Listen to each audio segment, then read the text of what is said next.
ಈ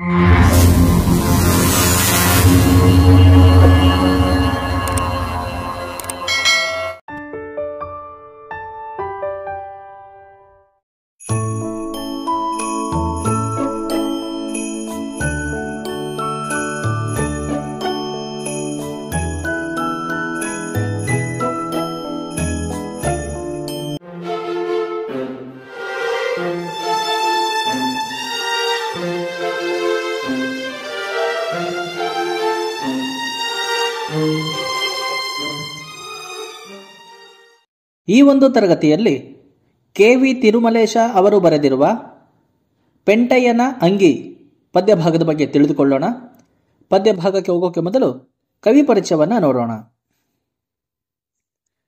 ಕವಿ ಕೆ.ವಿ. ತಿರುಮಲೇಶ ಕನ್ನಡದ ಪ್ರಮುಖ ಕವಿ, ವಿದ್ವಾಂಸರು, ವಿಮರ್ಶಕರು, ಭಾಷಾವಿಜ್ಞಾನಿಗಳೂ ಆದಂತಹ ಕೆ.ವಿ. ತಿರುಮಲೇಶ ಅವರು ಸೆಪ್ಟೆಂಬರ್ 12, 1940ರಲ್ಲಿ ಜನಿಸಿದರು. ಇವರ ಸ್ಥಳ ಕೇರಳದ ಕಾಸರಗೋಡು ಜಿಲ್ಲೆಯ ಕಾರಡ್ಕ ಗ್ರಾಮ. ಇವರ ಕೃತಿಗಳು ಮುಖವಾಡಗಳು, ವಠಾರ, ಮುಖಾಮುಖಿ, ಅಕ್ಷಯ, ಕಳ್ಳಿಗಿಡ, ಆರೋಪ, ನಮ್ಮ ಕನ್ನಡ ಇತ್ಯಾದಿ. ಪ್ರಶಸ್ತಿಗಳು ಕರ್ನಾಟಕ ರಾಜ್ಯ ಸಾಹಿತ್ಯ ಅಕಾಡೆಮಿ ಪ್ರಶಸ್ತಿ, ಕೇಂದ್ರ ಸಾಹಿತ್ಯ ಅಕಾಡೆಮಿ ಪ್ರಶಸ್ತಿ, ನಿರಂಜನ ಪ್ರಶಸ್ತಿ, ಗೋವಿಂದ ಪೈ ಪ್ರಶಸ್ತಿ, ವರ್ಧಮಾನ ಪ್ರಶಸ್ತಿ ಲಭಿಸಿವೆ. ಇವರು ಜನವರಿ 30, 2023ರಲ್ಲಿ ನಿಧನರಾದರು. ಪದ್ಯದ ಒಂದೊಂದು ಭಾಗದ ಭಾವಾರ್ಥವನ್ನು ನೋಡೋಣ. ಇದ್ದಿಲಂಗಡಿ ಕೆಲಸದ ಪೆಂಟಯ್ಯನಿಗೆ ಇದ್ದುದು ಒಂದೇ ಒಂದು ಅಂಗಿ. ಗಿರಾಕಿಗಳ ಮನೆಗೆ ಇದ್ದಿಲು ಸಪ್ಲೈ ಮಾಡುವಾಗಲೂ, ರಾತ್ರಿ ನಿದ್ದೆ ಮಾಡುವಾಗಲೂ, ಪೇಟೆ ಕಡೆ ಹೋಗುವಾಗಲೂ ಇದೇ ಅಂಗಿ. ಮೂಸಿ ನದಿಯ ಕೊಚ್ಚೆಯಲ್ಲಿ ಅದ್ದಿ ತೆಗೆದಂಥ ಬಣ್ಣ. ಇದ್ದಿಲ ಅಂಗಡಿಯಲ್ಲಿ ಕೆಲಸ ಮಾಡುವ ಪೆಂಟಯ್ಯನ ಹತ್ತಿರ ಒಂದೇ ಒಂದು ಅಂಗಿ ಇರುತ್ತೆ. ಅವನು ಎಲ್ಲ ಸಮಯದಲ್ಲೂ ಅದೇ ಅಂಗಿಯನ್ನು ಹಾಕಿಕೊಳ್ತಾ ಇರ್ತಾನೆ. ಅಂದರೆ ಅಂಗಡಿಯಲ್ಲಿ ಕೆಲಸ ಮಾಡುವಾಗಲೂ, ಗಿರಾಕಿಗಳ ಮನೆಗೆ ಇದ್ದಿಲು ಸಪ್ಲೈ ಮಾಡುವಾಗಲೂ, ರಾತ್ರಿ ನಿದ್ದೆ ಮಾಡುವಾಗಲೂ, ಪೇಟೆ ಕಡೆ ಹೋಗುವಾಗಲೂ ಒಂದೇ ಅಂಗಿಯನ್ನು ಹಾಕೊಳ್ತಿರ್ತಾನೆ. ಹೀಗೆ ಪ್ರತಿದಿನವೂ ಧರಿಸುತ್ತಿದ್ದ ಆ ಅಂಗಿಯ ಬಣ್ಣ ಹೇಗಿತ್ತು ಅಂದರೆ, ಕೃಷ್ಣ ನದಿಯ ಉಪನದಿಯಾದ ಮೂಸಿ ನದಿಯ ಕೊಚ್ಚೆಯಲ್ಲಿ ಅದ್ದಿ ತೆಗೆದಂತಹ ಬಣ್ಣದ ರೀತಿಯಲ್ಲಿ ಆಗ್ಬಿಟ್ಟಿರುತ್ತೆ. ಅಂದರೆ ಕಡು ಕಪ್ಪಿನ ಬಣ್ಣವಾಗ್ಬಿಟ್ಟಿರುತ್ತೆ ಆತನ ಅಂಗಿ. ಇದರಿಂದ ಬೇಸರಗೊಂಡ ಪೆಂಟಯ್ಯ ಕಾಸಿಗೆ ಕಾಸು ಸೇರಿಸಿ ಖರೀದಿಸಿದ ಅನೇಕ ದಿನಗಳ ತನ್ನ ಆಸೆಯಂತೆ ಒಂದು ಹೊಸ ಅಂಗಿ. ಎಂದೋ ಹೋಗಬೇಕೆಂದಿದ್ದ ಅಡವಿ ರಾಮುಡು ಚಿತ್ರಕ್ಕೆ ಈ ಸಂಜೆಯೇ ಹೋಗಿಬಿಡುವುದು ಎಂದುಕೊಂಡ.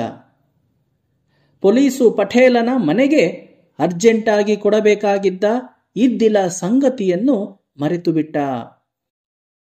ಅದೇ ಅಂಗಿ, ಅದೇ ಇದ್ದಿಲಿನ ಕೆಲಸದಿಂದ ಬೇಸರಗೊಂಡಿದ್ದ ಪೆಂಟಯ್ಯನಿಗೆ ಹೊಸದೊಂದು ಅಂಗಿಯನ್ನ ಖರೀದಿಸಿ ಎಂದೋ ಅಂದುಕೊಂಡಿದ್ದ ಅಡವಿ ರಾಮುಡು ಸಿನಿಮಾಗೆ ಹೋಗಲು ನಿರ್ಧರಿಸಿದ.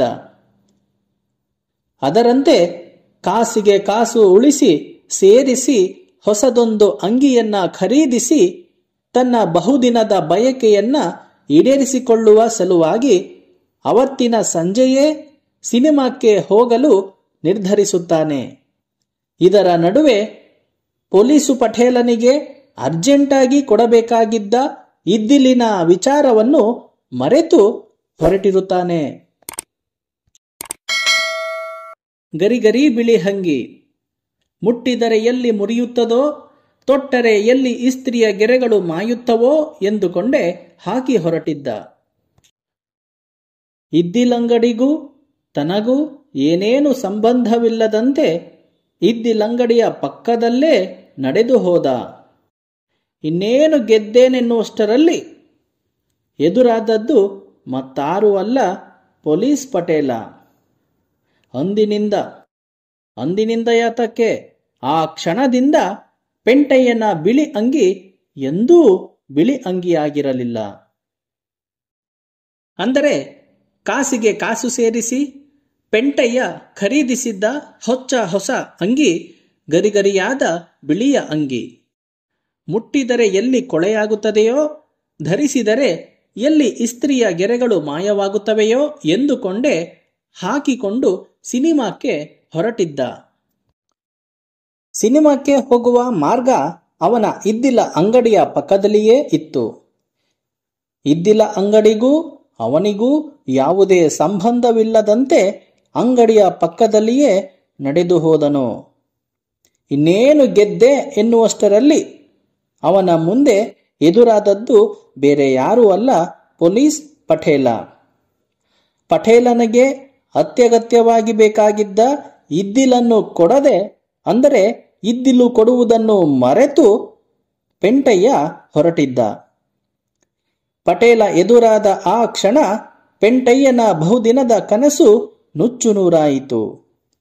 ಆ ಕ್ಷಣದಲ್ಲಿಯೇ ತನ್ನ ಕೆಲಸವನ್ನ ಮಾಡಬೇಕಾಯಿತು.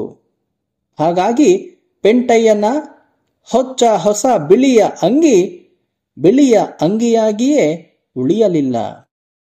ಹೀಗೆ ಪೆಂಟಯ್ಯನ ಅಂಗಿ ಕವನದಲ್ಲಿ ಪೆಂಟಯ್ಯನ ಬಹುದಿನದ ಕನಸು ನನಸಾಗುವ ಹವಣಿಕೆಯಲ್ಲಿದ್ದಂತೆ ಕಂಡರೂ ಬರಬರುತ್ತಾ ಆತನ ಕನಸು ನುಚ್ಚು ನೂರಾಗುವ ಅಂಶ ಅಭಿವ್ಯಕ್ತಗೊಂಡಿದೆ. ಮೇಲ್ನೋಟಕ್ಕೆ ವ್ಯಕ್ತಿ ಚಿತ್ರದಂತೆ ಕಂಡರೂ ಆತನ ವ್ಯಕ್ತಿತ್ವಕ್ಕೆ ಎಳ್ಳಷ್ಟು ಬೆಲೆ ಇಲ್ಲದ ಸ್ಥಿತಿ ಕವಿತೆಯಲ್ಲಿ ಅನಾವರಣಗೊಂಡಿದೆ. ತೀವ್ರವಾದ ಬಡತನಕ್ಕೆ ಸಂಕೇತವೆಂಬಂತೆ ಆತನ ಬಳಿಯಿದ್ದ ಅಂಗಿಯ ರೂಪ ಆಕಾರಗಳು ಮೂಡಿಬಂದಿವೆ. ತನ್ನ ಸುತ್ತಮುತ್ತಲಿನ ಜನರು ತನ್ನನ್ನು ತುಚ್ಛವಾಗಿ ಕಾಣುತ್ತಿದ್ದ ಪರಿಣಾಮವಾಗಿ ಹೇಗಾದರೂ ಮಾಡಿ ತಾನು ಬದಲಾಗಬೇಕೆಂದು ಪೆಂಟಯ್ಯ ಬಯಸುತ್ತಾನೆ. ಕೊನೆಗೆ ಆತನ ಆಸೆ ಈಡೇರದಿರುವ ವಿಚಾರ ಈ ಕವಿತೆಯ ಪ್ರಧಾನ ವಸ್ತುವಾಗಿದೆ. ಈಗ ಪದ್ಯದ ಸಂಪೂರ್ಣ ಸಾರಾಂಶವನ್ನ ನೋಡೋಣ. ಇದ್ದಿಲ ಅಂಗಡಿಯಲ್ಲಿ ಕೆಲಸ ಮಾಡುವ ಪೆಂಟಯ್ಯನ ಹತ್ತಿರ ಒಂದೇ ಒಂದು ಅಂಗಿ ಇರುತ್ತೆ. ಅವನು ಎಲ್ಲ ಸಮಯದಲ್ಲೂ ಅದೇ ಅಂಗಿಯನ್ನ ಹಾಕಿಕೊಳ್ತಾ ಇರ್ತಾನೆ. ಅಂದರೆ ಅಂಗಡಿಯಲ್ಲಿ ಕೆಲಸ ಮಾಡುವಾಗಲೂ, ಗಿರಾಕಿಗಳ ಮನೆಗೆ ಇದ್ದಿಲು ಸಪ್ಲೈ ಮಾಡುವಾಗಲೂ, ರಾತ್ರಿ ನಿದ್ದೆ ಮಾಡುವಾಗಲೂ, ಪೇಟೆ ಕಡೆ ಹೋಗುವಾಗಲೂ ಒಂದೇ ಅಂಗಿಯನ್ನ ಹಾಕೊಳ್ತಿರ್ತಾನೆ. ಹೀಗೆ ಪ್ರತಿದಿನವೂ ಧರಿಸುತ್ತಿದ್ದ ಆ ಅಂಗಿಯ ಬಣ್ಣ ಹೇಗಿತ್ತು ಅಂದರೆ, ಕೃಷ್ಣ ನದಿಯ ಉಪನದಿಯಾದ ಮೂಸಿ ನದಿಯ ಕೊಚ್ಚೆಯಲ್ಲಿ ಅದ್ದಿ ತೆಗೆದಂತಹ ಬಣ್ಣದ ರೀತಿಯಲ್ಲಿ ಆಗ್ಬಿಟ್ಟಿರುತ್ತೆ. ಅಂದರೆ ಕಡು ಕಪ್ಪಿನ ಬಣ್ಣವಾಗ್ಬಿಟ್ಟಿರುತ್ತೆ ಆತನ ಅಂಗಿ. ಅದೇ ಅಂಗಿ, ಅದೇ ಇದ್ದಿಲಿನ ಕೆಲಸದಿಂದ ಬೇಸರಗೊಂಡಿದ್ದ ಪೆಂಟಯ್ಯನಿಗೆ ಹೊಸದೊಂದು ಅಂಗಿಯನ್ನ ಖರೀದಿಸಿ ಎಂದೋ ಅಂದುಕೊಂಡಿದ್ದ ಅಡವಿರಾಮುಡು ಸಿನಿಮಾಗೆ ಹೋಗಲು ನಿರ್ಧರಿಸಿದ.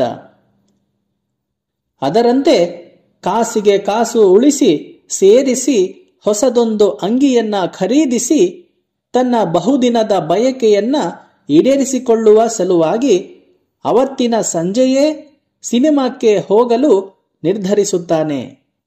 ಇದರ ನಡುವೆ ಪೊಲೀಸು ಪಟೇಲನಿಗೆ ಅರ್ಜೆಂಟಾಗಿ ಕೊಡಬೇಕಾಗಿದ್ದ ಇದ್ದಿಲಿನ ವಿಚಾರವನ್ನು ಮರೆತು ಹೊರಟಿರುತ್ತಾನೆ. ಕಾಸಿಗೆ ಕಾಸು ಸೇರಿಸಿ ಪೆಂಟಯ್ಯ ಖರೀದಿಸಿದ್ದ ಹೊಸ ಅಂಗಿ ಗರಿಗರಿಯಾದ ಬಿಳಿಯ ಅಂಗಿ. ಮುಟ್ಟಿದರೆ ಎಲ್ಲಿ ಕೊಳೆಯಾಗುತ್ತದೆಯೋ, ಧರಿಸಿದರೆ ಎಲ್ಲಿ ಇಸ್ತ್ರಿಯ ಗೆರೆಗಳು ಮಾಯವಾಗುತ್ತವೆಯೋ ಎಂದುಕೊಂಡೇ ಹಾಕಿಕೊಂಡು ಸಿನಿಮಾಕ್ಕೆ ಹೊರಟಿದ್ದ. ಸಿನಿಮಾಕ್ಕೆ ಹೋಗುವ ಮಾರ್ಗ ಅವನ ಇದ್ದಿಲ ಅಂಗಡಿಯ ಪಕ್ಕದಲ್ಲಿಯೇ ಇತ್ತು. ಇದ್ದಿಲ ಅಂಗಡಿಗೂ ಅವನಿಗೂ ಯಾವುದೇ ಸಂಬಂಧವಿಲ್ಲದಂತೆ ಅಂಗಡಿಯ ಪಕ್ಕದಲ್ಲಿಯೇ ನಡೆದು ಹೋದನು. ಇನ್ನೇನು ಗೆದ್ದೆ ಎನ್ನುವಷ್ಟರಲ್ಲಿ ಅವನ ಮುಂದೆ ಎದುರಾದದ್ದು ಬೇರೆ ಯಾರೂ ಅಲ್ಲ, ಪೊಲೀಸ್ ಪಟೇಲ. ಪಟೇಲನಿಗೆ ಅತ್ಯಗತ್ಯವಾಗಿ ಬೇಕಾಗಿದ್ದ ಇದ್ದಿಲನ್ನು ಕೊಡದೆ, ಅಂದರೆ ಇದ್ದಿಲು ಕೊಡುವುದನ್ನು ಮರೆತು ಪೆಂಟಯ್ಯ ಹೊರಟಿದ್ದ. ಪಟೇಲ ಎದುರಾದ ಆ ಕ್ಷಣ ಪೆಂಟಯ್ಯನ ಬಹುದಿನದ ಕನಸು ನುಚ್ಚು ನೂರಾಯಿತು. ಆ ಕ್ಷಣದಲ್ಲಿಯೇ ತನ್ನ ಕೆಲಸವನ್ನ ಮಾಡಬೇಕಾಯಿತು. ಹಾಗಾಗಿ ಪೆಂಟಯ್ಯನ ಹೊಸ ಬಿಳಿಯ ಅಂಗಿ ಬಿಳಿಯ ಅಂಗಿಯಾಗಿಯೇ ಉಳಿಯಲಿಲ್ಲ. ಹೀಗೆ ಪೆಂಟಯ್ಯನ ಅಂಗಿ ಕವನದಲ್ಲಿ ಪೆಂಟಯ್ಯನ ಬಹುದಿನದ ಕನಸು ನನಸಾಗುವ ಹವಣಿಕೆಯಲ್ಲಿದ್ದಂತೆ ಕಂಡರೂ ಬರಬರುತ್ತಾ ಆತನ ಕನಸು ನುಚ್ಚು ನೂರಾಗುವ ಅಂಶ ಅಭಿವ್ಯಕ್ತಗೊಂಡಿದೆ. ಮೇಲ್ನೋಟಕ್ಕೆ ವ್ಯಕ್ತಿ ಚಿತ್ರದಂತೆ ಕಂಡರೂ ಆತನ ವ್ಯಕ್ತಿತ್ವಕ್ಕೆ ಎಳ್ಳಷ್ಟು ಬೆಲೆ ಇಲ್ಲದ ಸ್ಥಿತಿ ಕವಿತೆಯಲ್ಲಿ ಅನಾವರಣಗೊಂಡಿದೆ. ತೀವ್ರವಾದ ಬಡತನಕ್ಕೆ ಸಂಕೇತವೆಂಬಂತೆ ಆತನ ಬಳಿಯಿದ್ದ ಅಂಗಿಯ ರೂಪ ಆಕಾರಗಳು ಮೂಡಿಬಂದಿವೆ. ತನ್ನ ಸುತ್ತಮುತ್ತಲಿನ ಜನರು ತನ್ನನ್ನು ತುಚ್ಛವಾಗಿ ಕಾಣುತ್ತಿದ್ದ ಪರಿಣಾಮವಾಗಿ ಹೇಗಾದರೂ ಮಾಡಿ ತಾನು ಬದಲಾಗಬೇಕೆಂದು ಪೆಂಟಯ್ಯ ಬಯಸುತ್ತಾನೆ. ಕೊನೆಗೆ ಆತನ ಆಸೆ ಈಡೇರದಿರುವ ವಿಚಾರ ಈ ಕವಿತೆಯ ಪ್ರಧಾನ ವಸ್ತುವಾಗಿದೆ.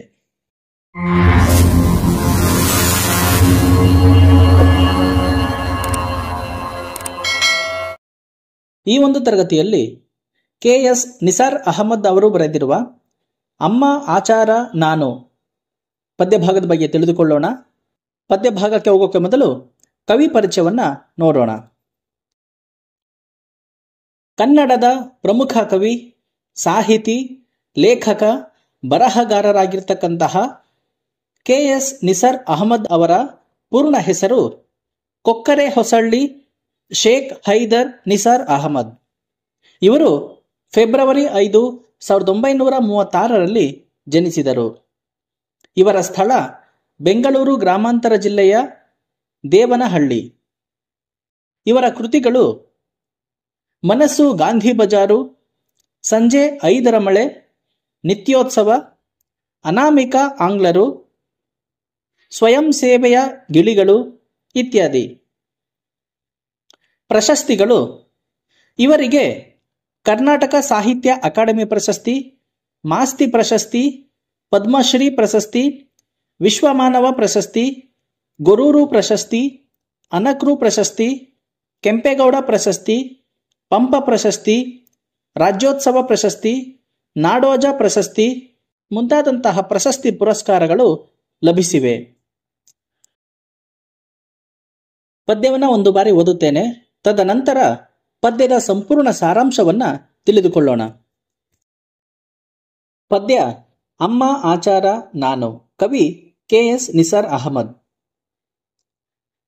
ನನ್ನ ಮದುವೆಗೆ ಮುಂಚೆ 16 ಹೆಣ್ಣುಗಳ ನೋಡಿ ನಮ್ಮಮ್ಮ ಒಬ್ಬೊಬ್ಬರನ್ನು ತನ್ನ ಒಪ್ಪಿಗೆಯ ಹೊರೆಯಲ್ಲಿ ಅರೆದು ಅವಳು ಹಾಗೆ ಇವಳು ಹೀಗೆ ಆಕೆಗಿಂತ ವಾಸಿ ಕಾಗೆ, ಈಕೆ ಎಲ್ಲ ಸರಿ ಆದರೆ ಉದ್ದ ನಾಲಗೆ, ಒಬ್ಬಾಕೆ ಲಂಕಿಣಿ, ಇನ್ನೊಬ್ಬಾಕೆ ಜಿರಾಫಿಣಿ, ಒಬ್ಬಳು ನಿಂತರೆ ಬೆದರು ಬೊಂಬೆಯ ತರಹ, ಇನ್ನೊಬ್ಬಳ ಹಲ್ಲು ಮಕ್ಕಳ ತರಹ ಎಂದೆಲ್ಲರಿಗೂ ಹಚ್ಚಿ ಬಿರುದು ಬಹಳ ದಿನ ಅವಿವಾಹಿತನಾಗಿಯೇ ಉಳಿದೆ.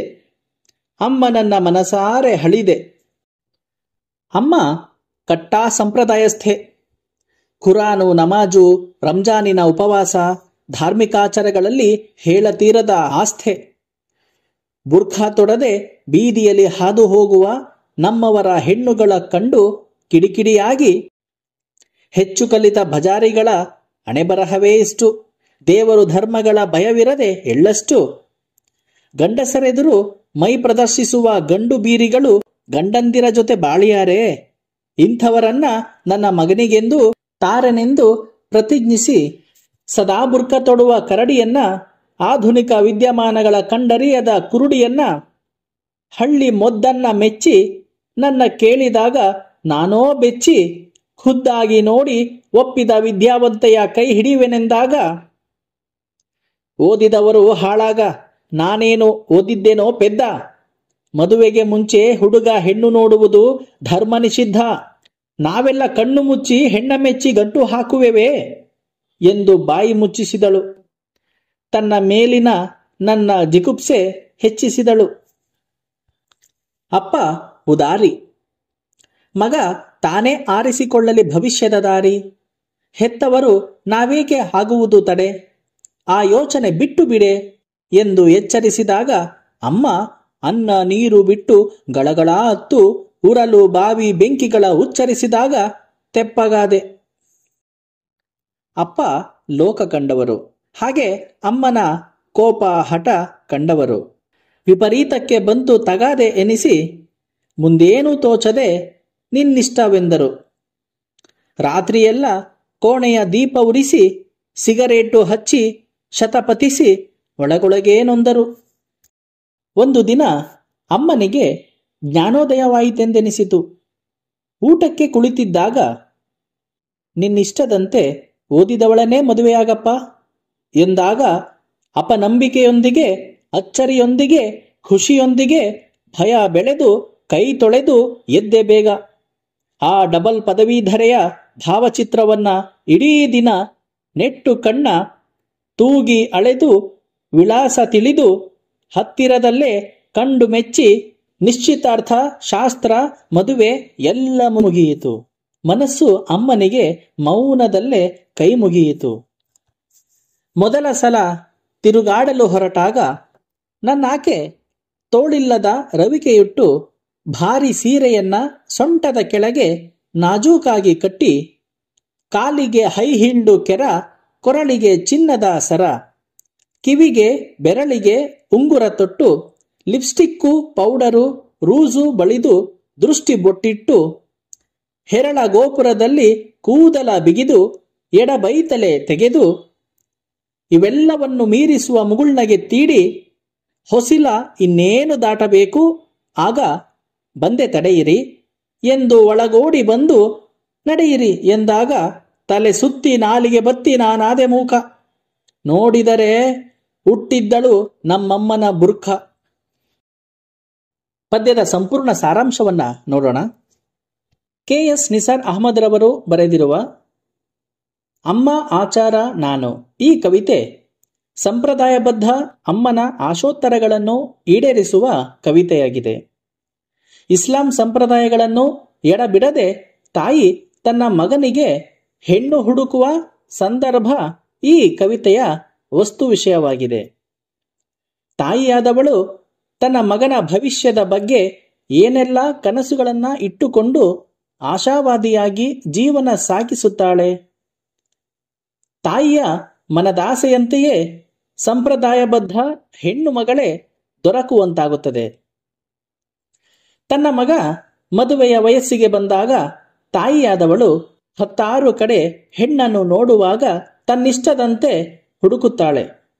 ಹೀಗೆ ಹುಡುಕುವಾಗ ಅವಳು ಹಾಗೆ, ಇವಳು ಹೀಗೆ, ಆಕೆ ಹೆಚ್ಚು ಮಾತನಾಡುತ್ತಾಳೆ, ರಾಕ್ಷಸಿಯಂತಿದ್ದಾಳೆ, ಇನ್ನೊಬ್ಬಳ ಕತ್ತು ಉದ್ದ, ಮತ್ತೊಬ್ಬಳು ಜಿರಾಫೆಯಂತೆ ಕತ್ತನ್ನ ಹೊಂದಿದ್ದಾಳೆ, ಮಗದೊಬ್ಬಳು ಬೆದರು ಬೊಂಬೆಯಂತಿದ್ದಾಳೆ, ಹಲ್ಲುಗಳು ಮಕ್ಕಳ ಬರಹದಂತೆ ಓರೆ ಕೋರೆಯಾಗಿವೆ ಎಂದೆಲ್ಲ ಬಿರುದುಗಳನ್ನು ನೀಡುವಾಗ ಮಗ ತುಂಬಾ ದಿನಗಳ ಕಾಲ ಮದುವೆಯಿಲ್ಲದೆ ಉಳಿಯಬೇಕಾಗುತ್ತದೆ. ಅಮ್ಮ ಕಟ್ಟಾ ಇಸ್ಲಾಂ ಸಂಪ್ರದಾಯವಾದಿಯಾಗಿದ್ದು ಖುರಾನು, ನಮಾಜು, ರಂಜಾನಿನ ಉಪವಾಸ ಹಾಗೂ ಇನ್ನಿತರ ಧಾರ್ಮಿಕ ಕಾರ್ಯಗಳಲ್ಲಿ ಹೇಳತೀರದ ಆಸಕ್ತಿಯುಳ್ಳವಳಾಗಿದ್ದಳು. ಬುರ್ಖಾ ತೊಡದೆ ಬೀದಿಯಲ್ಲಿ ಹಾದು ಹೋಗುವ ಮುಸ್ಲಿಂ ಹೆಣ್ಣು ಮಕ್ಕಳ ಬಗ್ಗೆ ಹಾಗೂ ಹೆಚ್ಚು ಶಿಕ್ಷಣ ಕಲಿತ ಹೆಣ್ಣು ಮಕ್ಕಳ ಬಗ್ಗೆ ಕಿಡಿಕಾರುತ್ತಿದ್ದರು. ದೇವರು ಧರ್ಮದ ಬಗ್ಗೆ ಭಯವಿರದೆ ಗಂಡಸರ ಎದುರು ಮೈ ತೋರಿಸಿಕೊಂಡು ಗಂಡು ಬೀರಿಯಂತೆ ಓಡಾಡುವ ಹೆಣ್ಣುಗಳು ಗಂಡಂದಿರ ಜೊತೆ ಸಂಸಾರ ಮಾಡುತ್ತಾರೆಯೇ? ಇಂತಹ ಹೆಣ್ಣನ್ನು ತನ್ನ ಮಗನಿಗೆ ಎಂದೂ ತಾರೆನೆಂದು ಪ್ರತಿಜ್ಞೆ ತಾಯಿಯದು. ಸದಾ ಬುರ್ಖ ಧರಿಸಿ ಆಧುನಿಕತೆಯನ್ನೇ ಕಾಣದ ಕುರುಡಿಯನ್ನು, ತಿಳುವಳಿಕೆ ಇಲ್ಲದ ಹೆಣ್ಣನ್ನು ಗೊತ್ತು ಮಾಡಿ ಮದುವೆಯಾಗೆಂದು ಲೇಖಕರನ್ನು ಕೇಳಿದಾಗ ಬೆಚ್ಚಿ ಬೀಳುತ್ತಾರೆ. ಖುದ್ದಾಗಿ ಕಂಡ ಒಪ್ಪಿದ ವಿದ್ಯಾವಂತ ಹೆಣ್ಣನ್ನು ಮದುವೆಯಾಗುವೆನೆಂದಾಗ ಓದಿದವರ ಮನೆ ಹಾಳಾಗ, ನಾನೇನು ಓದಿದವಳೇ? ಮದುವೆಗೆ ಮುನ್ನವೇ ಹುಡುಗಿಯನ್ನು ನೋಡುವುದು ಧರ್ಮಕ್ಕೆ ವಿರುದ್ಧವಾದ ಕೆಲಸ. ನಾವೇನು ಕಣ್ಣು ಮುಚ್ಚಿ ಹೆಣ್ಣನ್ನು ಗೊತ್ತು ಮಾಡಿ ನಿನಗೆ ಮದುವೆ ಮಾಡುತ್ತೇವೆಯೇ ಎಂದು ಬಾಯಿ ಮುಚ್ಚಿಸುತ್ತಾಳೆ. ಇದರಿಂದ ಲೇಖಕರಿಗೆ ಬೇಸರವಾಗುತ್ತದೆ. ಆದರೆ ಲೇಖಕರ ತಂದೆ ಉದಾರ ಮನಸ್ಸಿನವರು.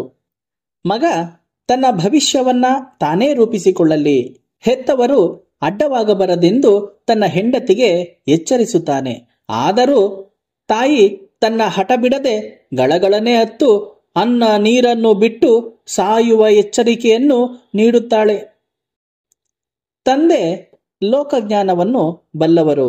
ಹಾಗೆಯೇ ಹೆಂಡತಿಯ ಕೋಪ ಹಠಗಳ ಮುಂದೆ ಮೌನವಾಗಿ ತನ್ನ ಬೇಸರಿಕೆಯನ್ನು ಶತಪಥ ತಿರುಗಿ ಸಿಗರೇಟು ಸೇದುವ ಮೂಲಕ ತೀರಿಸಿಕೊಳ್ಳುತ್ತಾರೆ. ಒಂದು ದಿನ ಇದ್ದಕ್ಕಿದ್ದಂತೆ ಅಮ್ಮನಿಗೆ ಜ್ಞಾನೋದಯವಾದಂತಾಗಿ ಊಟಕ್ಕೆ ಕುಳಿತಾಗ ಓದಿದ ಹೆಣ್ಣು ಮಗಳನ್ನೇ ಮದುವೆಯಾಗಲು ಒಪ್ಪಿಗೆ ನೀಡಿದರು. ಲೇಖಕರಲ್ಲಿ ಭಯ, ಆತಂಕ, ಅಪನಂಬಿಕೆ, ಆಶ್ಚರ್ಯ, ಖುಷಿಯಾಗಿ ಬೇಗ ಬೇಗ ಊಟ ಮಾಡಿ ಡಬಲ್ ಪದವೀಧರೆಯಾಗಿದ್ದ ಹುಡುಗಿಯ ಭಾವಚಿತ್ರ ನೋಡಿ ಅಳೆದು ತೂಗಿ ವಿಳಾಸ ತಿಳಿದು ವಿಚಾರಿಸಿದಾಗ ನಂತರ ಮದುವೆಯ ಎಲ್ಲಾ ಶಾಸ್ತ್ರಗಳು ಮುಗಿಯುತ್ತವೆ. ತಾಯಿಗೆ ಮೌನದಲ್ಲಿಯೇ ಕವಿ ಧನ್ಯವಾದಗಳನ್ನ ತಿಳಿಸುತ್ತಾರೆ.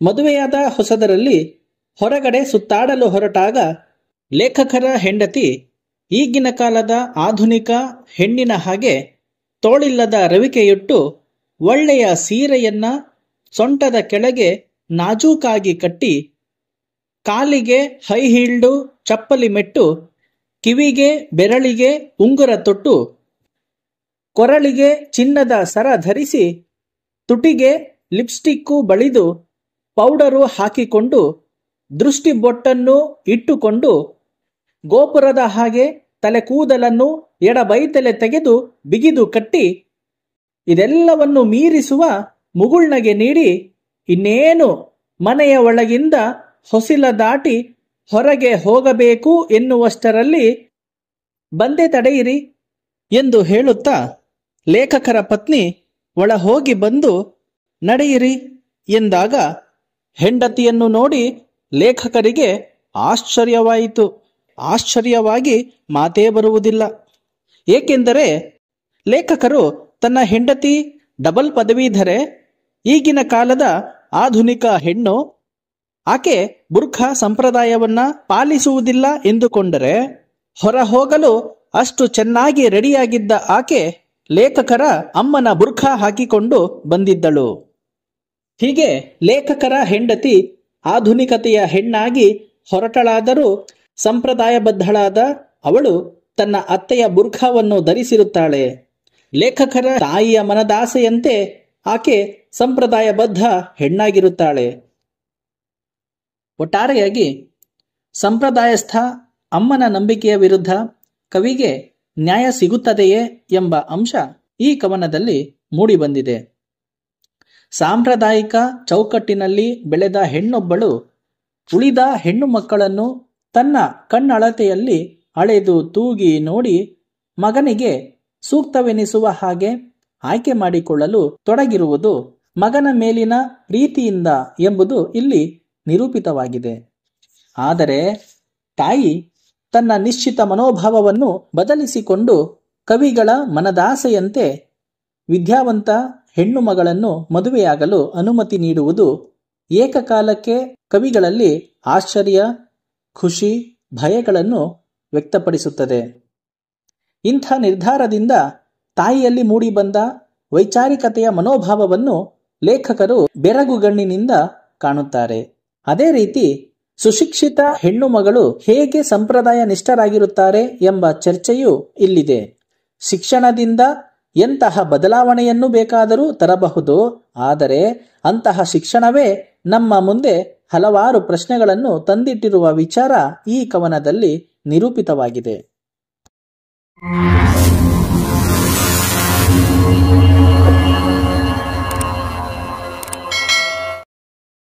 ಈ ಒಂದು ತರಗತಿಯಲ್ಲಿ ಕುಂ ವೀರಭದ್ರಪ್ಪ ಅವರು ಬರೆದಿರುವ ರುದ್ರಪ್ಪನ ಖಡ್ಗ ಗದ್ಯಪಾಠದ ಬಗ್ಗೆ ತಿಳಿದುಕೊಳ್ಳೋಣ. ಪಾಠಕ್ಕೆ ಹೋಗೋಕ್ಕೆ ಮೊದಲು ಲೇಖಕರ ಪರಿಚಯವನ್ನ ನೋಡೋಣ. ಕುಂ ವಿ ಎಂಬ ಕಾವ್ಯನಾಮದಿಂದ ಪ್ರಸಿದ್ಧರಾಗಿರುವ ಕುಂಬಾರ್ ವೀರಭದ್ರಪ್ಪ ಅವರು ಕನ್ನಡದ ಪ್ರಸಿದ್ಧ ಕವಿ, ಕಾದಂಬರಿಕಾರ, ಲೇಖಕರಾಗಿದ್ದಾರೆ. ಕುಂ ವೀರಭದ್ರಪ್ಪರವರು ಅಕ್ಟೋಬರ್ 1, 1953ರಲ್ಲಿ ಜನಿಸಿದರು. ಇವರ ಸ್ಥಳ ಬಳ್ಳಾರಿ ಜಿಲ್ಲೆಯ ಕೊಟ್ಟೂರು. ಇವರ ಕೃತಿಗಳು ಕಪ್ಪು, ಬೇಲಿ ಮತ್ತು ಹೊಲ, ಬೇಟೆ, ಅರಮನೆ, ಆಸ್ತಿ, ಇನ್ನಾದರೂ ಸಾಯಬೇಕು, ಕೆಂಡದ ಗಂಡು ಇತ್ಯಾದಿ. ಪ್ರಶಸ್ತಿಗಳು: ಇವರಿಗೆ ಕೇಂದ್ರ ಸಾಹಿತ್ಯ ಅಕಾಡೆಮಿ ಪ್ರಶಸ್ತಿ, ರಾಜ್ಯ ಸಾಹಿತ್ಯ ಅಕಾಡೆಮಿ ಪ್ರಶಸ್ತಿ, ವರ್ಧಮಾನ ಪ್ರಶಸ್ತಿ, ಲಂಕೇಶ್ ಪ್ರಶಸ್ತಿ, ರಾಜ್ಯೋತ್ಸವ ಪ್ರಶಸ್ತಿ, ನೃಪತುಂಗ ಪ್ರಶಸ್ತಿ ಮುಂತಾದಂತಹ ಪ್ರಶಸ್ತಿಗಳು ಲಭಿಸಿವೆ. ರುದ್ರಪ್ಪನ ಖಡ್ಗ ಕಥೆಯಲ್ಲಿ ಬರುವ ಪಾತ್ರಗಳು: ರುದ್ರಪ್ಪ, ಈತ ಗೌರವನ ಗಂಡ. ಗೌರವ್ವ ರುದ್ರಪ್ಪನ ಹೆಂಡತಿ. ರಾಚಪ್ಪ ರುದ್ರಪ್ಪನ ಸಹೋದರ. ನಿಂಗಜ್ಜಿ ಅಥವಾ ನಿಂಗವ್ವ, ಈಕೆ ಗೌರವನ ತಾಯಿ. ಕನ್ನೀರವನ ಬಾವಿ, ಊರಿನ ಪ್ರಾಚೀನ ಕಾಲದ ತಳವೇ ಪತ್ತೆಯಿಲ್ಲದ ಪ್ರಾಚೀನ ಬಾವಿ. ವೀರಭದ್ರ, ಊರಿನ ಕೋಟೆ ವೀರಭದ್ರ ಗುಡಿಯ ಆರಾಧ್ಯ ದೈವ. ಕೊಟ್ರ, ಊರಿನ ಚಾಡಿಕೋರ. ಖಡ್ಗ, ರುದ್ರಪ್ಪನ ತಂದೆಯ ಹೆಗ್ಗುರುತು. ರುದ್ರಪ್ಪ ಪೊಗದಸ್ತಾಗಿ ಊಟ ಮಾಡಿ ನೀಟಾಗಿ ಡ್ರೆಸ್ಸು ಮಾಡಿಕೊಂಡು ಅಂಗಳದ ಕಟ್ಟೆಯ ಮೇಲೆ ಕುಳಿತುಕೊಂಡು ಯಾರಾದರೂ ಕಣ್ಣಿಗೆ ಬಿದ್ದರೆ ಸಾಕು ಅವರನ್ನ ಮನೆಗೆ ಕರೆತಂದು ಉಪ್ಪಿಟ್ಟು ಕಾಫಿ ಮಾಡಲು ತನ್ನ ಹೆಂಡತಿಗೆ ಆಜ್ಞೆ ಮಾಡಿ ಅವನ ಅಪ್ಪ ಮತ್ತು ಅವರಿಂದ ಬಂದ ಖಡ್ಗದ ಬಗ್ಗೆ ಪುಂಖಾನುಪುಂಖವಾಗಿ ಮಾಹಿತಿ ಹರಿಬಿಡುತ್ತಿದ್ದನು. ಬಂದವರಿಗೆಲ್ಲ ತುಕ್ಕು ಹಿಡಿದು ತೊಲೆಯಲ್ಲಿ ವಿಶ್ರಾಂತಿ ಸ್ಥಿತಿಯಲ್ಲಿದ್ದ ಖಡ್ಗವನ್ನು ತೋರಿಸಿ ಹೆಮ್ಮೆ ಪಡುತ್ತಿದ್ದನು.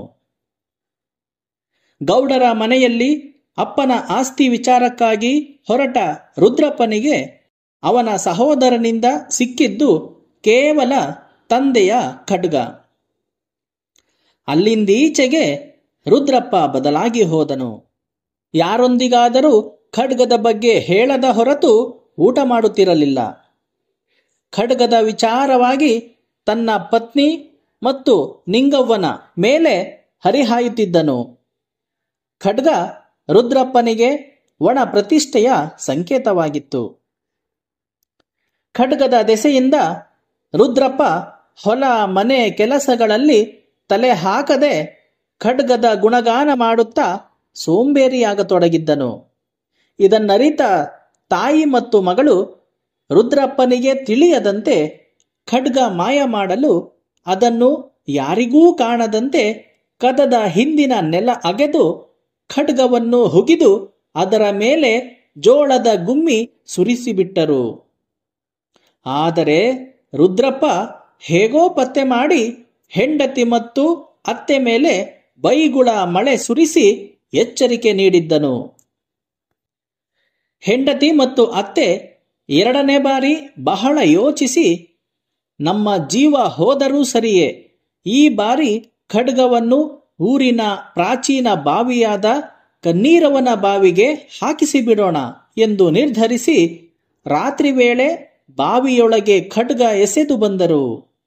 ಮರುದಿನ ಖಡ್ಗ ಕಾಣದ ರುದ್ರಪ್ಪ ರೌದ್ರಾವತಾರ ತಾಳಿ ಆ ಖಡ್ಗ ಎಲ್ಲೇ ಇದ್ದರೂ ತರದೆ ಬಿಡೆನು ಎಂದು ಶಪಥ ಮಾಡಿ ಊರಮ್ಮನ ಗುಡಿಯ ಮುಂದಿದ್ದ ಚಾಡಿಕೋರ ಕೊಟ್ರನಿಂದ ತನ್ನ ಅತ್ತೆ ಮತ್ತು ಹೆಂಡತಿ ಹಿಂದಿನ ರಾತ್ರಿ ಕನ್ನೀರವನ ಗುಡಿ ಮುಂದೆ ನಡೆದು ಹೋದ ವಿಚಾರ ತಿಳಿದ ರುದ್ರಪ್ಪ ಹೇಳದೆ ಕೇಳದೆ ಆಳ ಅಗಲ ಅರಿವಿಲ್ಲದ ಭೂತ ಪ್ರೇತ ಆವಾಸ ಸ್ಥಾನ ಎಂದು ಊರಿನವರು ನಂಬಿದ್ದ ಕನ್ನೀರವನ ಬಾವಿಗೆ ಬಿದ್ದು ಬಿಟ್ಟನು.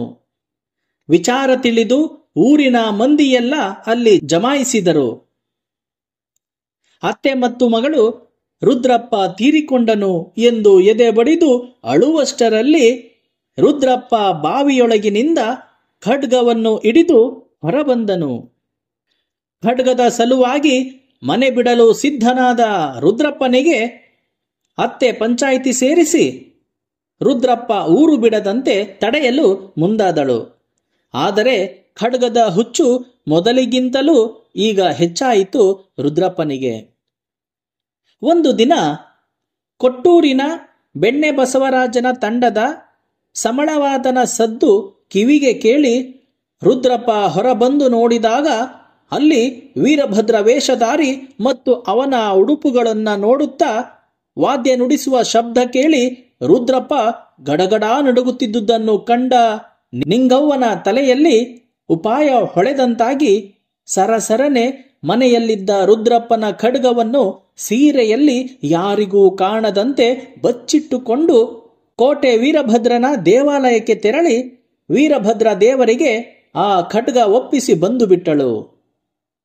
ಮತ್ತೆ 3ನೇ ಬಾರಿ ಖಡ್ಗ ಕಾಣಿಸದಿದ್ದಾಗ ರುದ್ರಪ್ಪ ಕೂಗಾಡಲು ನಿಂಗವ್ವ ಸತ್ಯ ಮರೆಮಾಚದಂತೆ ವೀರಭದ್ರಪ್ಪನ ಗುಡಿಯಲ್ಲಿ ಆಯ್ತೇ, ನೀನು ಗಂಡಸಾಗಿದ್ರೆ ಹೋಗಿ ತಕ್ಕೊಂಬ ಎಂದು ನಗಾಡಿದಳು.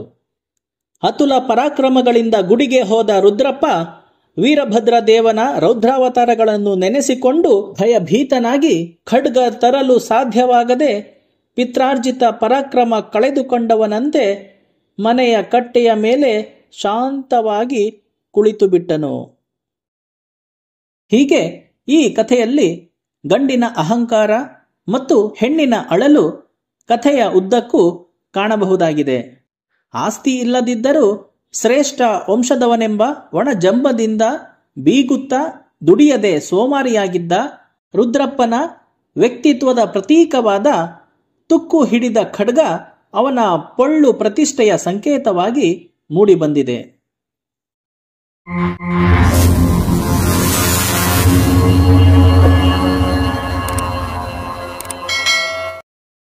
ಈ ಒಂದು ತರಗತಿಯಲ್ಲಿ ನಾಗೇಶ ಹೆಗಡೆ ಅವರು ಬರೆದಿರುವ ಜೀವ ಉಳಿಸಲು ಹೊಸ ಜೀವ ಸೃಷ್ಟಿ ಗದ್ಯಪಾಠದ ಬಗ್ಗೆ ತಿಳಿದುಕೊಳ್ಳೋಣ.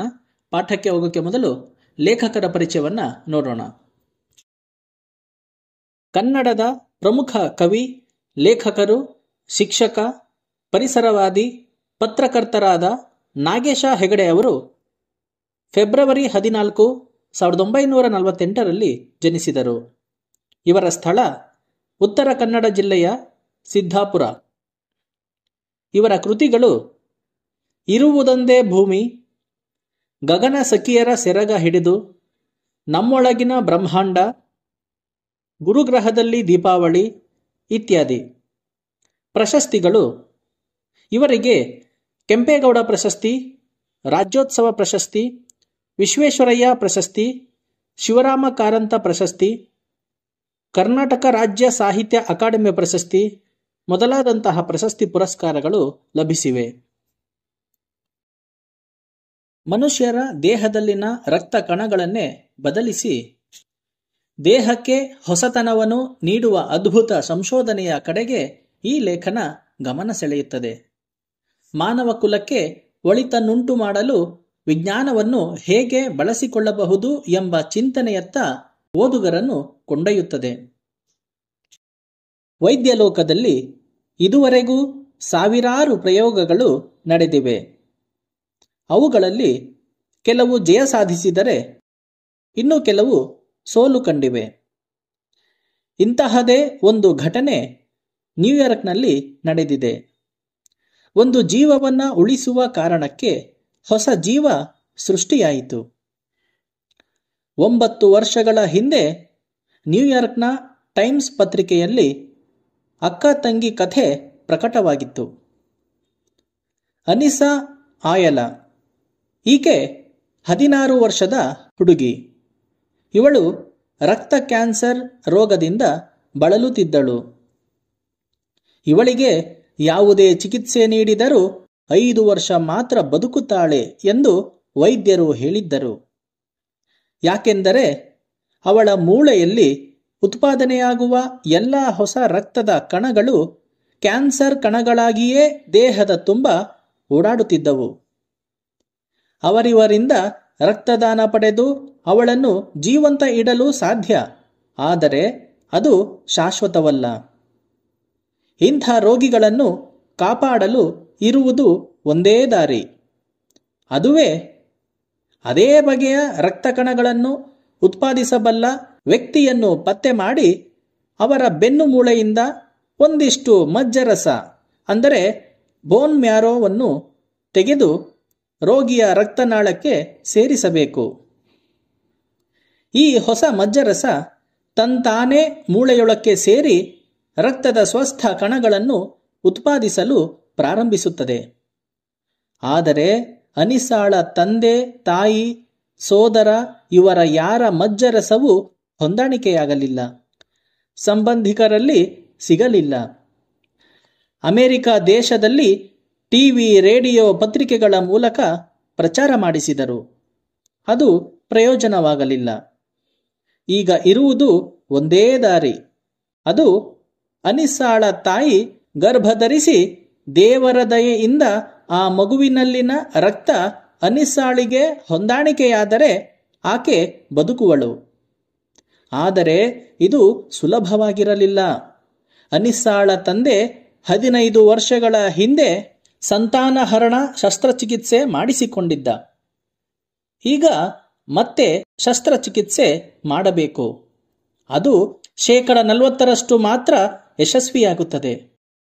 ಅನಿಸಾಳ ತಾಯಿ ಮೇರಿಗೆ ಆಗಲೇ 43 ವರ್ಷವಾಗಿತ್ತು. ಈ ವಯಸ್ಸಿನಲ್ಲಿ ಗರ್ಭಧಾರಣೆ ಯಶಸ್ವಿ ಆಗೇ ಬಿಡುತ್ತದೆ ಎಂಬ ಗ್ಯಾರಂಟಿ ಇಲ್ಲ. ಎಲ್ಲ ಕಷ್ಟಗಳನ್ನು ಮೀರಿ ಮೇರಿ ಗರ್ಭ ಧರಿಸಿದಳು. ಹಿರಿಯ ಮಗಳಿಗೆ ಸೂಕ್ತವಾಗಬಲ್ಲ ರಕ್ತ ಕಣ ಮಗುವಿನ ಭ್ರೂಣದಲ್ಲಿ ಇದೆ ಎಂಬುದು ಖಾತ್ರಿಯಾಯಿತು. 1990ರ ಏಪ್ರಿಲ್ನಲ್ಲಿ ಒಂದು ಹೆಣ್ಣು ಮಗುವಿಗೆ ಜನ್ಮ ನೀಡಿದಳು. ಆ ಮಗುವಿಗೆ ಮರಿಸ್ಸಾ ಎಂಬ ಹೆಸರಿಟ್ಟರು. ಆಕೆ ಸ್ವಲ್ಪ ದೊಡ್ಡವಳಾದ ಮೇಲೆ ರಕ್ತ ಕಣ ತೆಗೆದುಕೊಳ್ಳುವುದು ಚಿಕ್ಕ ಮಗುವಿನಲ್ಲಿ ತೆಗೆದುಕೊಳ್ಳಲು ಆಗುವುದಿಲ್ಲ ಎಂದು ವೈದ್ಯರು ಹೇಳಿದರು. ಮಗುವಿನ ಪಾಲನೆಯಲ್ಲಿ ಪೋಷಕರು ಮುಳುಗಿದರು. ಇಲ್ಲಿ 19 ವರ್ಷದ ಅನಿಸಾಳ ಸ್ಥಿತಿ ಹದಗೆಟ್ಟಿತ್ತು. ಆಕೆ 1991ರ ಜೂನ್ ಮೊದಲ ವಾರ ಆಸ್ಪತ್ರೆಗೆ ಬಂದಳು. ಆಕೆಗೆ ಅನೇಕ ಚಿಕಿತ್ಸೆ ನೀಡಲಾಯಿತು. ಅದರಿಂದ ಕೂದಲು ಉದುರಿತು. ಶರೀರದಲ್ಲಿ ರಕ್ತ ಉತ್ಪಾದನೆ ನಿಂತು ರೋಗ ನಿರೋಧಕ ಶಕ್ತಿ ಪೂರ್ತಿ ಹೊರಟು ಹೋಯಿತು. ನೆಗಡಿ ಬಂದರೂ ಬದುಕುವ ಸ್ಥಿತಿಯಲ್ಲಿ ಇರಲಿಲ್ಲ.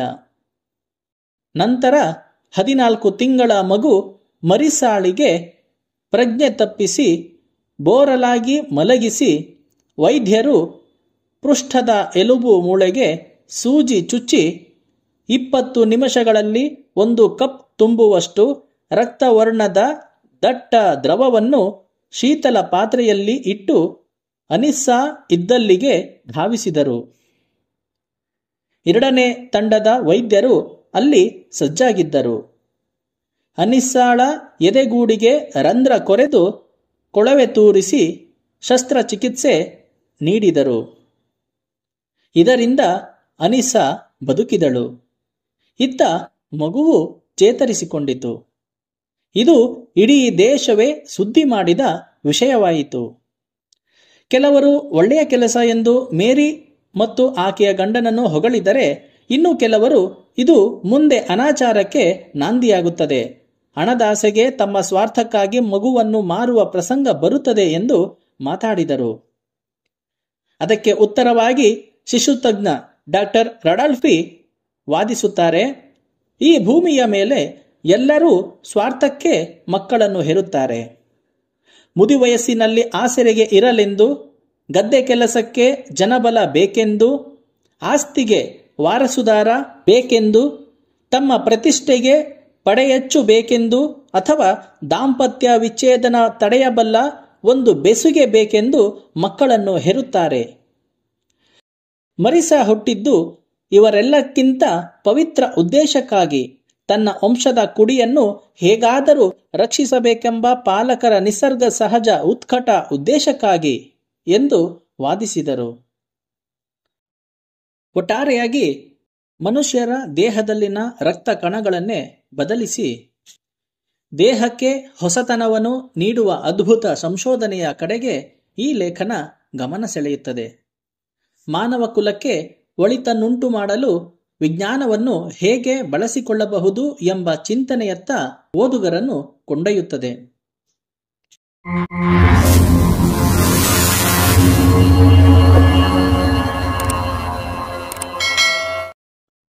ಈ ಒಂದು ತರಗತಿಯಲ್ಲಿ ಟಿ.ಪಿ. ಕೈಲಾಸಂ ಅವರು ಬರೆದಿರುವ ಟೊಳ್ಳುಗಟ್ಟಿ ನಾಟಕದ ಬಗ್ಗೆ ತಿಳಿದುಕೊಳ್ಳೋಣ. ಅದಕ್ಕೆ ಮೊದಲು ನಾಟಕಕಾರರ ಪರಿಚಯವನ್ನ ನೋಡೋಣ.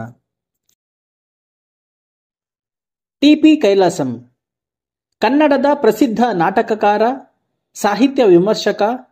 ಟಿ.ಪಿ. ಕೈಲಾಸಂ ಅವರ ಪೂರ್ಣ ಹೆಸರು ತ್ಯಾಗರಾಜ ಪರಮಶಿವ ಅಯ್ಯರ್ ಕೈಲಾಸಂ. ಇವರು ಜುಲೈ 29, 1884ರಲ್ಲಿ ಜನಿಸಿದರು. ಇವರ ತಂದೆ ತ್ಯಾಗರಾಜ ಪರಮಶಿವ ಅಯ್ಯರ್, ಇವರ ತಾಯಿ ಕಮಲಮ್ಮ. ಇವರ ಸ್ಥಳ ಮೈಸೂರು. ಇವರ ಕೃತಿಗಳು ಟೊಳ್ಳುಗಟ್ಟಿ, ಬಹಿಷ್ಕಾರ, ತಿಪ್ಪಾರಳ್ಳಿ, ಸುಂಕದಕಟ್ಟೆ, ತಾವರೆಕೆರೆ, ಸತ್ತವನ ಸಂತಾಪ, ಅಮ್ಮವರ ಗಂಡ, ಪೋಲಿಕಿಟ್ಟಿ, ಏಕಲವ್ಯ ಇತ್ಯಾದಿ. ಇವರ ಇಂಗ್ಲಿಷ್ ಕವನಗಳು the artist, the lake, the recipe, commiseration, mother love ಇತ್ಯಾದಿ. ಬಿರುದುಗಳು ಕರ್ನಾಟಕ ಪ್ರಹಸನ ಪಿತಾಮಹ, ಆಧುನಿಕ ಕನ್ನಡ ರಂಗಭೂಮಿ ಹರಿಕಾರ, ಹಾಸ್ಯ ನಾಟಕಗಳ ಪಿತಾಮಹ. ಇವರು ನವೆಂಬರ್ 23, 1946ರಲ್ಲಿ ನಿಧನರಾದರು. ಟೊಳ್ಳುಗಟ್ಟಿ ನಾಟಕವು ಟಿ.ಪಿ. ಕೈಲಾಸಂ ಅವರು ಮೊಟ್ಟ ಮೊದಲಿಗೆ 1918ರಲ್ಲಿ ರಚಿಸಿದ ನಾಟಕವಾಗಿದೆ. ಈ ನಾಟಕಕ್ಕೆ ಕೈಲಾಸಂ ಅವರು ಮಕ್ಕಳ ಸ್ಕೂಲ್ ಮನೆಲಲ್ವೇ ಎಂಬ ಮತ್ತೊಂದು ಹೆಸರನ್ನು ಕೊಟ್ಟಿದ್ದಾರೆ.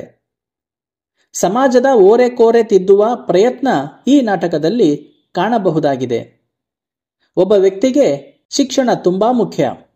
ಅದು ಸಮಾಜದ ಒಳಿತನ್ನು ಎತ್ತಿ ಹಿಡಿಯುವ ಶಿಕ್ಷಣವಾಗಿರಬೇಕೇ ವಿನಃ ಪುಸ್ತಕದ ಬಾಯಿಪಾಠದ ಶಿಕ್ಷಣ ಆಗಿರಬಾರದೆಂದು ತಿಳಿಸುವ ನಾಟಕ ಇದಾಗಿದೆ. ಪಾತ್ರಗಳು ಹಿರಿಯಣ್ಣಯ್ಯ, ಕಸಬಾ ಹೋಬಳಿಯ ಹೆಡ್ ಮುನುಷಿ, ಭಾಗೀರಥಮ್ಮ, ಹಿರಿಯಣ್ಣಯ್ಯನ ಪತ್ನಿ, ಪುಟ್ಟು, ಹಿರಿಯಣ್ಣಯ್ಯನ ಹಿರಿಮಗ, ಮಾಧು, ಹಿರಿಯಣ್ಣಯ್ಯನ ಕಿರಿಮಗ, ಪಾತು, ಪುಟ್ಟುವಿನ ಹೆಂಡತಿ, ಸಾತು, ಮಾಧುವಿನ ಹೆಂಡತಿ, ನಾಗಮ್ಮ, ಹಿರಿಯಣ್ಣಯ್ಯನ ತಂಗಿ, ರಾಮಶಾಸ್ತ್ರಿ, ರೀಡಿಂಗ್ ರೂಮ್ ರೈಟರ್, ಗುಮಾಸ್ತ. ನಾಟಕದ ಸಂಪೂರ್ಣ ಸಾರಾಂಶವನ್ನು ತಿಳಿದುಕೊಳ್ಳೋಣ. ಹಿರಿಯಣ್ಣಯ್ಯನಿಗೆ ಪುಟ್ಟುವಿನ ಮೇಲೆ ಎಲ್ಲಿಲ್ಲದ ಪ್ರೇಮ.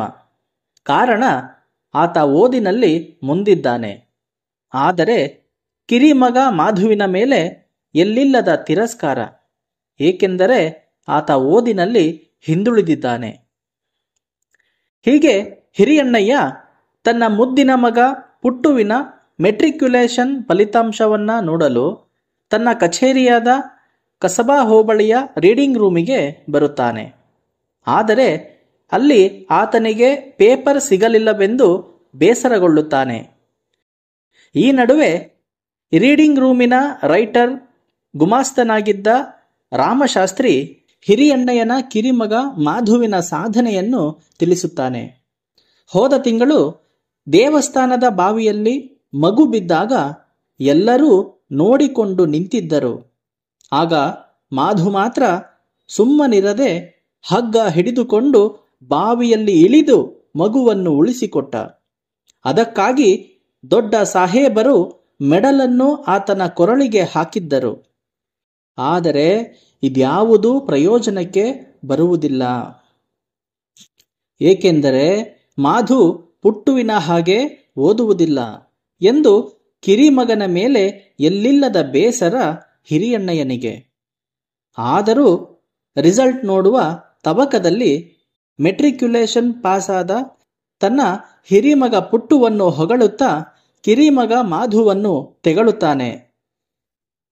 ಹಿರಿಯಣ್ಣಯ್ಯನ ಹೆಂಡತಿ ಭಾಗೀರಥಮ್ಮ ಕಾಯಿಲೆಯಿಂದ ನರಳುತ್ತಾ ಹಾಸಿಗೆಯ ಮೇಲೆ ಸಂಕಟ ಪಡುತ್ತಾ ಇರುತ್ತಾಳೆ. ಹತ್ತಿರದಲ್ಲೇ ಜೋಲಿ ಇದೆ, ಅದರಲ್ಲಿ ಹಸುಗೂಸು ಕೂಡ ಇದೆ. ಆ ಕೋಣೆಯ ಮುಂಭಾಗದ ಹಜಾರದಲ್ಲಿ ಪುಟ್ಟುವಿನ ಪುಸ್ತಕಗಳಿವೆ. ಅವನು ಅಲ್ಲಿಯೇ ಕುಳಿತು ಓದುತ್ತಿರುತ್ತಾನೆ. ಇದರೊಟ್ಟಿಗೆ ಚೆಂಡು ದಾಂಡು ಹರಡಿರುವ ಮಾಧುವಿನ ಮೇಜೂ ಸಹ ಅಲ್ಲಿ ಇದೆ. ಭಾಗೀರಥಮ್ಮ ಆಯಾಸದಿಂದ ನರಳುತ್ತಾ, ಪಾತು, ಸಾತು, ಸ್ವಲ್ಪ ನೀರು ತಗೊಂಡು ಬನ್ನಿ, ಗಂಟಲು ಒಣಗಿ ಹೋಗಿದೆ, ಯಾರೂ ಕಾಣಿಸುತ್ತಿಲ್ಲ, ಮಾಧುವು ಇಲ್ಲವಾ ಎಂದು ಗೊಣಗಿಕೊಳ್ಳುತ್ತಿರುತ್ತಾಳೆ. ಅಷ್ಟರಲ್ಲಿ ಪುಟ್ಟುವಿನ ಕಿರುಚಾಟ. ಹಗಲು ರಾತ್ರಿ ಆ ಮಗುವಿನ ಶಬ್ದವಾಗುತ್ತಿತ್ತು. ಈಗ 1 ವಾರದಿಂದ ಅಮ್ಮನ ನರಳಾಟ ಬೇರೆ, ಓದುವುದಕ್ಕೆ ಸಾಧ್ಯವಾಗುತ್ತಿಲ್ಲ ಎಂದು ಬಡಬಡಾಯಿಸುವನು. ಆಗ ಕೈಗಳಲ್ಲಿ ಔಷಧಿ, ಕಷಾಯ, ಎಣ್ಣೆ ಸೀಸ ಹಾಗೂ ಕಂಕುಳಲ್ಲಿ ತರಕಾರಿ ಬುಟ್ಟಿ ಹಿಡಿದು ಮಾಧು ಬರುತ್ತಾನೆ. ಮಾಧುವಿನ ಮನಸ್ಸೆಲ್ಲವೂ ಅಮ್ಮನ ಬಳಿಯೇ ಇತ್ತು. ಅಮ್ಮನಿಗೆ ಜ್ವರ ಬಿಟ್ಟಿದ್ಯಾ, ಈಗ ಹೇಗಿದ್ದಾಳೆ ಎಂದು ಒಳ ಹೋಗಿ ನೋಡಲು ಇನ್ನೂ ಹಣೆ ಸುಡುತ್ತಿತ್ತು. ಜ್ವರ ಕಡಿಮೆಯಾಗಿಲ್ಲ. ಪಕ್ಕದಲ್ಲಿರುವ ಕೂಸಿಗೂ ಇನ್ನೂ ಹಾಲು ಉಣಿಸಿಲ್ಲ. ಹಾಲಿನ ಬಾಟಲಿ ಖಾಲಿಯಾಗಿದೆ. ಹಾಗಾಗಿ ಡಾಕ್ಟರ್ ಮನೆಯಿಂದ ಹಾಲನ್ನು ತರುತ್ತೇನೆ ಎಂದು ಪುನಃ ಹೊರಡುವನು. ಅಲ್ಲಿಯೂ ತಮ್ಮನನ್ನು ಅಣ್ಣನಾದ ಪುಟ್ಟು ಹೀಯಾಳಿಸುವನು. ನೀನು ಹೀಗೆ ಕೂಲಿ ಕೆಲಸ ಮಾಡಲು ಮಾತ್ರ ಯೋಗ್ಯ ಎಂಬುದಾಗಿ ಅಣಕಿಸುವನು. ಪುಟ್ಟುವಿನ ಫಸ್ಟ್ ಕ್ಲಾಸ್ ಸುದ್ದಿ ತಿಳಿದ ಹಿರಿಯಣ್ಣಯ್ಯ ಸಂತೋಷದಿಂದ ಮೈಮರೆಯುವನು. 1 ಕಣ್ಣಿಗೆ ಬೆಣ್ಣೆ, ಮತ್ತೊಂದು ಕಣ್ಣಿಗೆ ಸುಣ್ಣ ಎಂಬಂತೆ ಇಬ್ಬರು ಮಕ್ಕಳಲ್ಲೂ ತಾರತಮ್ಯ ಮಾಡುವುದನ್ನು ಕಾಣಬಹುದು. ಮಾಧು ಫೇಲಾದ ಎಂದು ಆತನಿಗೆ ಊಟದಲ್ಲಿ ಸಾರು, ಅನ್ನಕ್ಕೆ ತುಪ್ಪ, ಮೊಸರು ಹಾಗೂ ಮಲಗಲು ದಿಂಬು ಏನನ್ನೂ ನೀಡದೆ ಅವನಿಗೆ ಶಿಕ್ಷೆ ವಿಧಿಸಿದನು. ಆದರೆ ತನ್ನ ಹಿರಿಮಗ ಪುಟ್ಟುವಿನ ಮುಂದಿನ BA ಓದಿಗಾಗಿ ಮಾಧುವಿನ ಮಾವನ ಮನೆಯಿಂದ ಬಂದಂತಹ ವರದಕ್ಷಿಣೆ ಹಣವನ್ನು ಬಳಸಿಕೊಂಡು ಹಿರಿಯ ಮಗ ಪುಟ್ಟುವಿನ ಓದು ಮುಂದುವರೆಸಲು ಆಲೋಚಿಸುವನು. ಹಿರಿಯಣ್ಣಯ್ಯನಿಗೆ ತನ್ನ ಹೆಂಡತಿ ಮೇಲಾಗಲಿ ಎಳೆ ಕೂಸಿನ ಮೇಲಾಗಲಿ ಚಿಂತೆ ಎಂಬುದಿಲ್ಲ. ಆದರೆ ಮಾಧು ಹಾಗಲ್ಲ. ಮನೆಯ ಜೀವ ತನ್ನ ತಾಯಿ. ಆಕೆಗೆ ಹೇಗಾದರೂ ಕಾಯಿಲೆ ಗುಣವಾಗಬೇಕೆಂದು ಪ್ರತಿದಿನ ಫುಟ್ಬಾಲ್ ಪ್ರಾಕ್ಟೀಸ್ ಸಹ ಮಾಡದೆ ಡಾಕ್ಟರ್ ಮನೆಗೆ ಹೋಗಿ ಕಷಾಯ, ಔಷಧಿಗಳನ್ನು ತಂದು ಕುಡಿಸುತ್ತಿರುತ್ತಾನೆ. ಪುಟ್ಟು ಈ ನಾಟಕದಲ್ಲಿ ಸ್ವಾರ್ಥಿಯಾಗಿ ಕಂಡು ಬಂದರೆ, ಮಾಧು ಮಾತ್ರ ಎಲ್ಲರ ಕಷ್ಟಕ್ಕೂ ಹೆಗಲು ನೀಡುವ ನಿಸ್ವಾರ್ಥಿಯಾಗಿ ಕಂಡುಬರುತ್ತಾನೆ. ಫೇಲಾದ ಕಾರಣಕ್ಕೆ ಮಾಧುವಿಗೆ ನೀಡಿದ ಶಿಕ್ಷೆಯಿಂದ ಆತನ ಹೆಂಡತಿ ಸಾತುವಿಗೆ ಎಲ್ಲಿಲ್ಲದ ಬೇಸರ. ಪಾಸಾದರೇನೋ ಸ್ವರ್ಗ ಸಾಧನವೇ, ಫೇಲಾದರೆ ನರಕ ಪ್ರಾಪ್ತಿಯೇ, ದುರಾದೃಷ್ಟದಿಂದ ಫೇಲಾದವರನ್ನ ಹೀಗೆ ಅನ್ನ ನೀರು ಇಲ್ಲದೆ ಚಿತ್ರ ಹಿಂಸೆ ಮಾಡೋದು ಸರಿನಾ ಎನ್ನುತ್ತಾ ತನ್ನೊಳಗಿನ ದುಃಖವನ್ನು ತೋಡಿಕೊಳ್ಳುತ್ತಿದ್ದಳು. ಆಗ ಪುಟ್ಟುವಿನ ಹೆಂಡತಿ ಪಾತು ಸಮಾಧಾನ ಪಡಿಸುತ್ತಾಳೆ. ಅಷ್ಟರಲ್ಲಿ ಹಿರಿಯಣ್ಣಯ್ಯನ ತಂಗಿ ನಾಗಮ್ಮ ಬ್ರಾಹ್ಮಣರ ಮನೆಗಳಲ್ಲಿ ಹೆಣ್ಣು ಮಕ್ಕಳು ಹೇಗೆ ನಡೆದುಕೊಳ್ಳಬೇಕು, ಎಷ್ಟು ಅಂಕೆಯಲ್ಲಿ ಇರಬೇಕು ಎಂದು ವಿಧ ವಿಧವಾಗಿ ಬಣ್ಣಿಸಲು ಪ್ರಯತ್ನಿಸುತ್ತಿರಬೇಕಾದರೆ ಹಿರಿಯ ಸೊಸೆ ಪಾತು ನಾಗಮ್ಮನ ಮಾತಿಗೆ ಸೊಪ್ಪು ಹಾಕದೆ ಆಕೆಯ ಧ್ವನಿಯನ್ನೇ ಅಡಗಿಸುವ ಪ್ರಯತ್ನದಲ್ಲಿ ಯಶಸ್ಸು ಸಾಧಿಸುವಳು. ಅಷ್ಟರಲ್ಲಿ ಪಾತು ಸಾತುವನ್ನು ಉದ್ದೇಶಿಸಿ ತನ್ನ ಚತುರ ಸಂಚಿನ ಫಲವಾಗಿ ತವರು ಮನೆಯಿಂದ ಋಷಿ ಪಂಚಮಿ ಉದ್ಯಾಪನೆಗೆ ಪತ್ರ ಬರುವ ಸಡಗರ ತಿಳಿಸಿದಳು ನಾಗಮ್ಮ. ಇದೆಲ್ಲ ಹೇಗೆ ಸಾಧ್ಯವಾಯಿತು?